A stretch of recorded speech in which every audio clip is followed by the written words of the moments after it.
Captain America Winter Soldier, which is definitely one of my top 3 Marvel movies of all time. If you want to see like my full thoughts on it, I have a video of me kind of reviewing all the Russo brothers MCU movies, so you can get my full thoughts on that. But for this section, I just wanted to talk about the things that tie into the overall MCU. Obviously we get new characters that get introduced. We have Brock Rumlow, who turns into Crossbones later on in the next Captain America movie. We have Sharon Carter, who is the niece of Peggy Carter, who becomes like a romantic interest for Captain America. We have the introduction of the Winter Soldier, who later gets revealed as Bucky Barnes. That's the whole plot twist in the whole movie, is that this kind of Winter Soldier has been used to assassinate all these different people throughout history since the 1940s. And then the whole like big twist of Hydra secretly running within S.H.I.E.L.D. and the whole thing of, Captain America or Black Widow and Nick Fury and Maria Hill to take down Hydra within S.H.I.E.L.D. and, just take down S.H.I.E.L.D. in general. And the whole reveal that Winter Soldier is actually Bucky Barnes. And then another blink and you miss it Easter egg is that when Black Widow and Captain America go on the run from the S.H.I.E.L.D. agents, they go back to Camp Lehigh and they find out that Arnim Zola was actually still alive the whole time.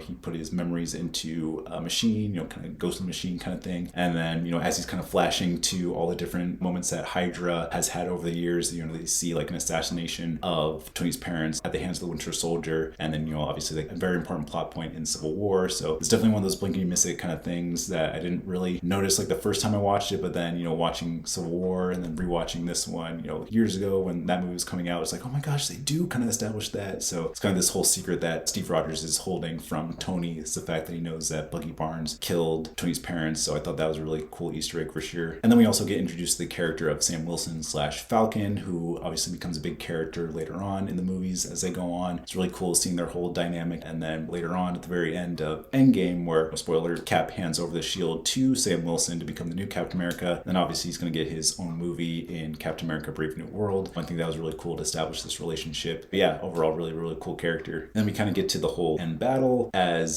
Steve Rogers and Bucky are fighting. Steve refuses to fight Bucky and is like, I'm with you to the end of the line. And that kind of triggers Bucky's memories. Obviously, they have the whole kind of Project Insight of 3 different helicarriers with a list of targets of people who could become potential threats. And one of the names is Stephen Strange, who obviously becomes Doctor Strange in his movie later on. But again, I thought this was just like a fun Easter egg, but it's like, oh no, he's actually going to be an established character later on. So it's kind of cool seeing that. So we have Steve disabling all the chips so that all the cannons kind of turn on themselves and they fire at each other. And then, obviously they fall into the ocean. And then Bucky saves Steve, pulls him out of the ocean because, Steve could have just drowned and got killed. But since now he's reawakened as Bucky Barnes, he saves him and kind of goes on the run, goes to that memorial later on in the post-credit scene, and then sees himself, as like a World War I hero and how he like perished in that. So that kind of like starts the process of him being rehabilitated. And obviously that gets very important in Captain America Civil War. But yeah, overall, great movie, great action, great tension. Again, if you want to see my full thoughts, watch that Captain America review. And yeah, definitely a big turning point for the MCU when it comes to the falling of S.H.I.E.L.D. And yeah, it'll definitely be crazy moving forward for the Avengers characters. Oh yeah, and I forgot to mention the mid-credit scene of Baron von Strucker and his, science assistant doing those scientific experiments on who gets revealed to be Pietro and Wanda Maximoff. Pietro has like super speed, and then Wanda has kind of like telekinetic powers. So it's really cool seeing that established in this one. And then obviously they'll become very important in Avengers Age of Ultron, where they become enemies and then turn allies. So it's cool seeing them in this post-credit scene to establish that, and then kind of establishes the whole mission that the Avengers have to go on in order to retrieve the scepter, because it gets revealed in Infinity War that some of the agents who were actually sleeper agents for Hydra intercepted the scepter and then gave it to von Strucker in order to use the Mind Stone in order to give powers to the twins, the Age of Miracles and whatnot. So it's cool having it established in this movie and then having that kind of tie-in in Endgame to figure out like how this all happened. But yeah, great little Easter egg at the end, and then kind of leads us into Age of Ultron.